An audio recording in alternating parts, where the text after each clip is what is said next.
Bienvenue à toutes, bienvenue à tous sur la chaîne consacrée à la campagne électorale de Betty Bessery. Alors là, on va retourner à l'étang noir le 6 mars pour une nouvelle intervention lors de la conférence de ce soir-là, et avec Marius Osseux, qui est aussi le directeur de campagne. Donc là, il nous livre quelque chose d'un petit peu plus global que d'autres intervenants. Je vous propose de l'écouter tout de suite et on se retrouve bien vite pour une prochaine émission. En attendant, vous pouvez aussi vous abonner. Au revoir et merci.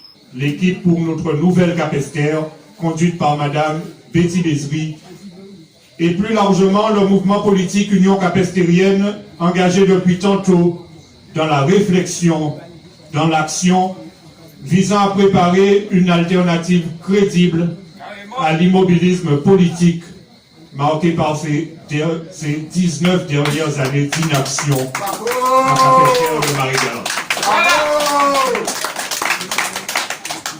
Ce soir, le thème de notre conférence est axé autour des associations et de la culture. Quoi de plus normal dans ce bastion de l'action culturelle dont la vitalité s'exprime à travers les différentes associations culturelles et sportives de la section Étang Noir. Je veux citer entre autres l'Amicale, Car Évolution, la joie de vivre. Une vitalité qui s'explique très certainement par la forte densité de population, et singulièrement de population jeune sur le territoire d'Étang Noir.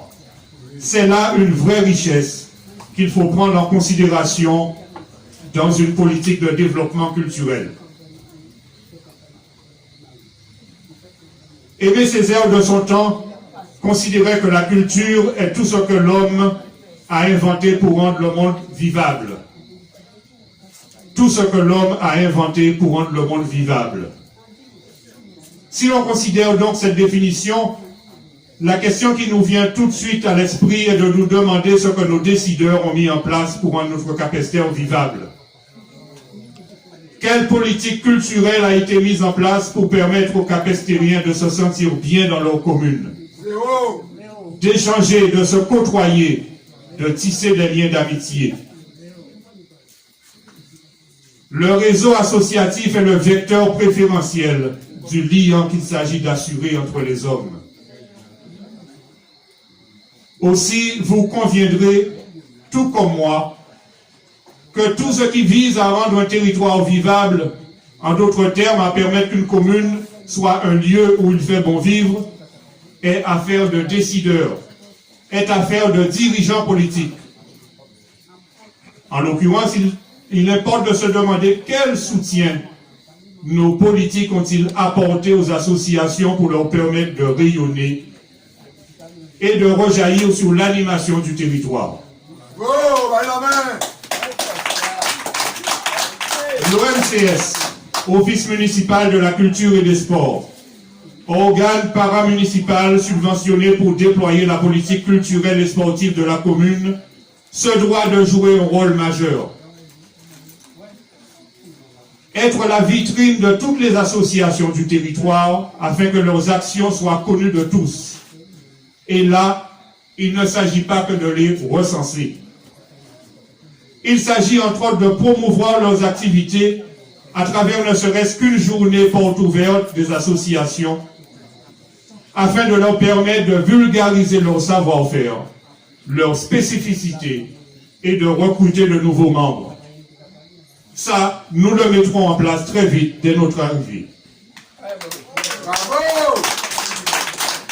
Il s'agit de les fédérer réellement et de permettre que des liens, des synergies, des partages de compétences se mettent en place entre les associations elles-mêmes.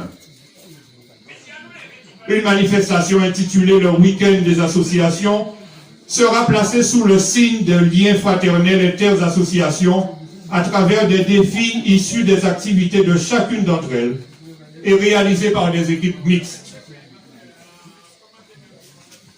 C'est là encore un projet qui sera mis en place très vite, dès notre arrivée.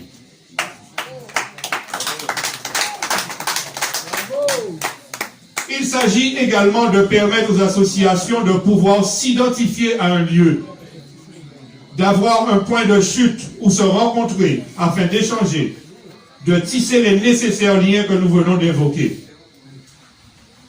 le programme de rénovation des nombreux bâtiments publics inexploités de la commune que nous mettrons en œuvre permettra de mettre à disposition une véritable maison des associations à Capesterre.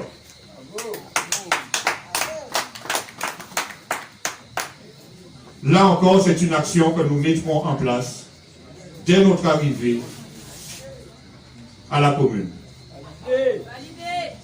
Au-delà du bien vivre, au-delà, j'ai presque envie de dire, de la gestion quotidienne en la matière, une politique culturelle digne de ce nom au sein d'une commune se doit de cibler les générations futures, se doit de préparer l'avenir, se doit de participer à l'éducation de nos enfants. Une politique digne de ce nom se doit de permettre à nos enfants non seulement de s'ancrer dans la tradition, dans nos racines, à travers ce qui fait notre essence créole, le cas, le quadrille, les jeux en temps longtemps, et j'en passe. Mais elle se doit également de permettre une ouverture sur le monde, au travers d'activités extérieures plus contemporaines. Il en va de la richesse et de l'ouverture d'esprit de nos enfants. Bravo! Qu'est-ce qui est fait en la matière à Capesterre de Marie-Galante? La question mérite d'être posée. À cet effet, je me permettrai de faire un petit clin d'œil à la présentation télévisée, encore une fois, me direz-vous, de notre chef d'édilité sortant, évoquant des cours de piano qui ont eu lieu par le passé au sein de la commune. Comment accepter que l'on parle d'un sujet aussi important, aussi vital pour l'équilibre éducatif de nos enfants, en faisant mention du passé? Rien n'est donc fait pour émanciper nos enfants. Tout est fait au contraire pour promouvoir la médiocrité. À l'instar de ce qui se faisait en Martinique sous Aimé Césaire, un passeport culturel sera mis en place afin de garantir une offre de pratiques culturelles la plus large possible à nos enfants. Bravo! Non, le football et le judo ne sont pas la panacée. Ils sont peut-être nécessaires, mais pas suffisants. Un passeport culturel, une cotisation unique, doit permettre à nos enfants de s'essayer à une panoplie d'activités allant de l'art plastique, la musique, le numérique et j'en passe, aux côtés des nécessaires activités traditionnelles que sont le cas, le quadrille que je viens de mentionner et les autres. Chers capestériens, vous voyez que les projets pragmatiques ne manquent pas. Aussi, à la lumière de ce qui vous est proposé dans notre programme, vous ne manquerez pas de faire le bon choix. Vous ne manquerez pas de voter pour la seule liste qui propose une alternative crédible au laxisme et à l'immobilisme de ces 19 dernières années. Bravo!